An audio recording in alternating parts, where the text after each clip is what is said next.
আমাদের প্রশাসনে দলবাজি অতীতের সকল রেকর্ডকে ব্রেক করেছে। অতীতের দলবাজির একটা রিদম ছিল।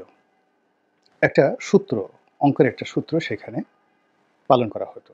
কিন্তু এখন এই গত ৪ মাসে যে দলবাজি হচ্ছে, এই দলবাজি প্রশাসনের না কোনো সূত্র, না কোনো নিয়ম, না কোনো কানুন কিংবা দলবাজির যে রেকর্ড, সেই রেকর্ড এখানে কোনো কাজে আসছে না। ফলে কি হচ্ছে? আমলাতন্ত্রে যে অস্থিরতা দেখা দিয়েছে, এই অস্থিরতার ফলে ইউনূস সরকারের সকল কর্মকাণ্ড মুখ থুবড়ে পড়ছে।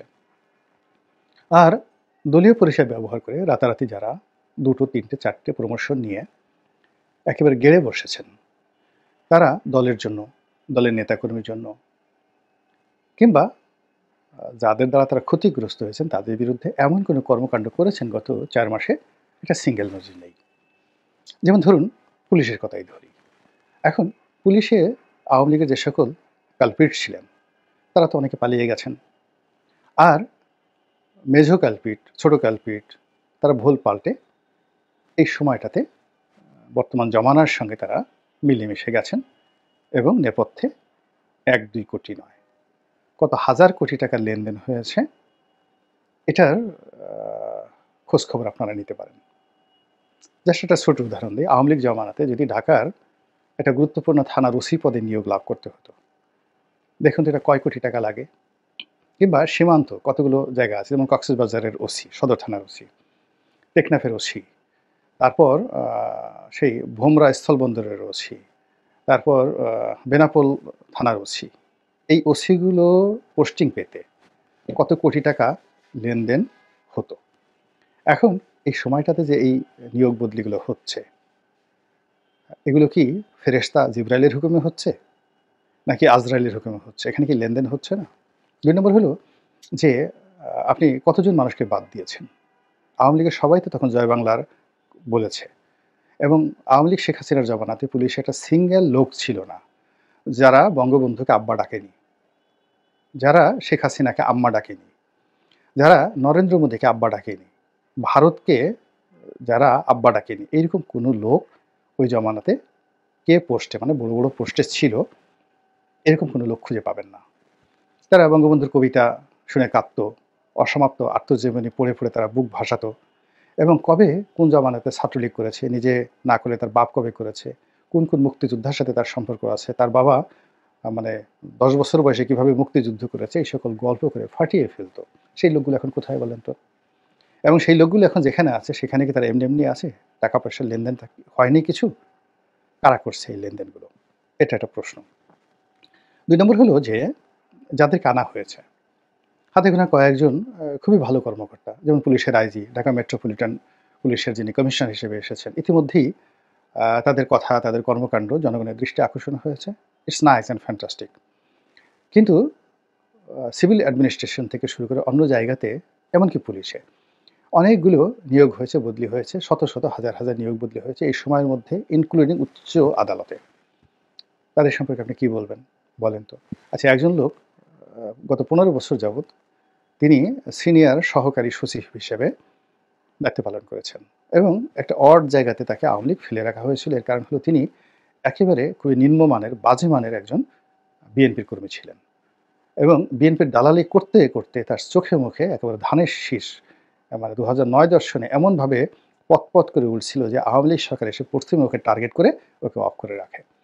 গত ১৫ বছর যাবৎ আওয়ামী লীগ যাকে অফ করে রেখেছে, কোনো পদ দেয় নাই, পোর্টফোলিও দেয় নাই, এই লোকটি ওখানে থেকে থেকে নিউমোনিয়া হয়েছে, ব্রঙ্কাইটিস হয়েছে এবং সে বিএনপির নাম ভুলে গেছে এবং তারেক রহমান সাহেব, বেগম জিয়াকে গালাগাল করছে, শুধু তাদের কারণে আমার এই জীবনটা শেষ হয়ে গেল, আমার এই চাকরি আর জীবনে করব কি।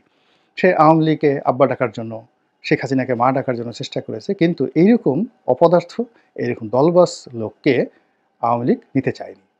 আওয়ামী লীগ ভাগ্য ভালো তার চাকরিটা রেখে দিয়েছে। আবার কিছু কিছু লোক বিএনপি জমানাতে একেবারে রীতিমতো ক্রিমিনাল অ্যাক্টিভিটিসে জড়িত ছিল। তাদের ঘুষ, দুর্নীতি, খুন, খারাপি, রাহাজানি বিভিন্ন বাহিনীতে এবং পুলিশে, এদেরকে চাকরিচ্যুত করেছে আওয়ামী লীগ। মানে এই লোকগুলো বিএনপি এবং জামাতের একেবারে সিল সাপ্পর মারা। এদের মাথার মধ্যে ধানের শীষ ছাড়া আর দাড়িপাল্লা ছাড়া কিছুই ছিল না। তারা বিসিএস কীভাবে পাশ করছে একমাত্র আল্লাহ রাব্বুল আলামিন জানে। এইরকম একটা বিরাট অংশ। আমি ওই একজন অ্যাসিস্ট্যান্ট সেক্রেটারি বা সিনিয়র অ্যাসিস্ট্যান্ট সেক্রেটারি বা ধরুন একজন বড় যে ডেপুটি সেক্রেটারি, তারা এই সময়টাতে এসে হঠাৎ করে কেউ এডিশনাল সেক্রেটারি হয়ে গেলেন রাতারাতি, ১ মাসের মাথায়। অনেকে সচিব হয়ে গেলেন। আচ্ছা বলেন তো ও কী কাজ করবে? ফার্স্ট থিং হলো যে তার এই সময়টাতে তো সে শারীরিকভাবে অসুস্থ, তার মানসিকভাবে অসুস্থ, তার কোনো কমান্ডিং ভয়েস নেই। গত ১৫ বছরে সে বিএনপির জন্য কিচ্ছু করেনি এবং এই ১৫ বছর সে আওয়ামী লীগকে সাহায্য সহযোগিতা করার জন্য সর্বোচ্চ চেষ্টা করেছে এবং যারা চাকরিতে ছিলেন তারা চাকরি বাঁচানোর জন্য মন্ত্রী এমপিদের তেল দিয়ে দিয়ে শেষ করে ফেলেছে। আমি অন্তত ১০০ জন কর্মকর্তার একেবারে টু দি পয়েন্ট বায়োডাটা বলে দেবো যে তারা ওই মন্ত্রীর বাসায় এমপির বাসায় গিয়ে এই কর্ম করেছে, তারা এখন এই ভালো পর্যায়ে চলে আসছে। এদের দ্বারা বিএনপির কী উপকার হবে? কোনো উপকার হচ্ছে না, হবে না। এদের দ্বারা আওয়ামী লীগের কী ক্ষতি হবে? কিচ্ছু হবে না। ক্ষতি করার কোনো তাদের সাধ্য নাই এবং উপকার করার মতো তাদের কোনো সামর্থ্য নেই। এরকম অথর্ব লোকদেরকে দিয়ে এখন প্রশাসনের শীর্ষ পদগুলো ভরে ফেলা হয়েছে। ফলে সমন্বয়করা গেলে তারা ভয়ে থরথর করে কাঁপে। বিএনপির কোনো নেতা টেলিফোন করলে হাত থেকে থর করে তাদের ভয়ে টেলিফোন পড়ে যায়। আর আওয়ামী লীগের কোনো লোককে দেখলে তারা শরমে মরমে মরে যায় যে আল্লাহ, আমি যদি আওয়ামী লীগের এই লোকটাকে ধরি, ও যদি আমার ব্যাপারে বলে দেয়। এখন বুঝতে পারেন যে প্রশাসনে সত্যিকার অর্থে কী হচ্ছে। এই যে দলবাজ লোকদেরকে নিয়োগ দেওয়া হচ্ছে বা হলো, এর ফলে বিএনপির কোনো উপকার হবে না। যেভাবে আওয়ামী লীগের অতীতে এই যে তারা যে পুরো প্রশাসন যন্ত্রকে নিজেদের নৌকা মাকড়ার প্রতীকে বানিয়ে ফেলেছিল, সিল জাস্ট রাবার স্ট্যাম্প বানিয়ে ফেলেছিল পুরো প্রশাসনকে। ২ পয়সার উপকারে এসেছে? আসেনি। একজন সিঙ্গেল লোককে দেখেছেন কেঁদেছে? হ্যাঁ, কেঁদেছে। ওই যে শেখ হাসিনার সঙ্গে যিনি একজন মহিলা কর্মকর্তা ছিলেন, হেলিকপ্টার ওঠার আগে তিনি কেঁদেছেন। শুধু তাকেই আমি কাঁদতে দেখেছি।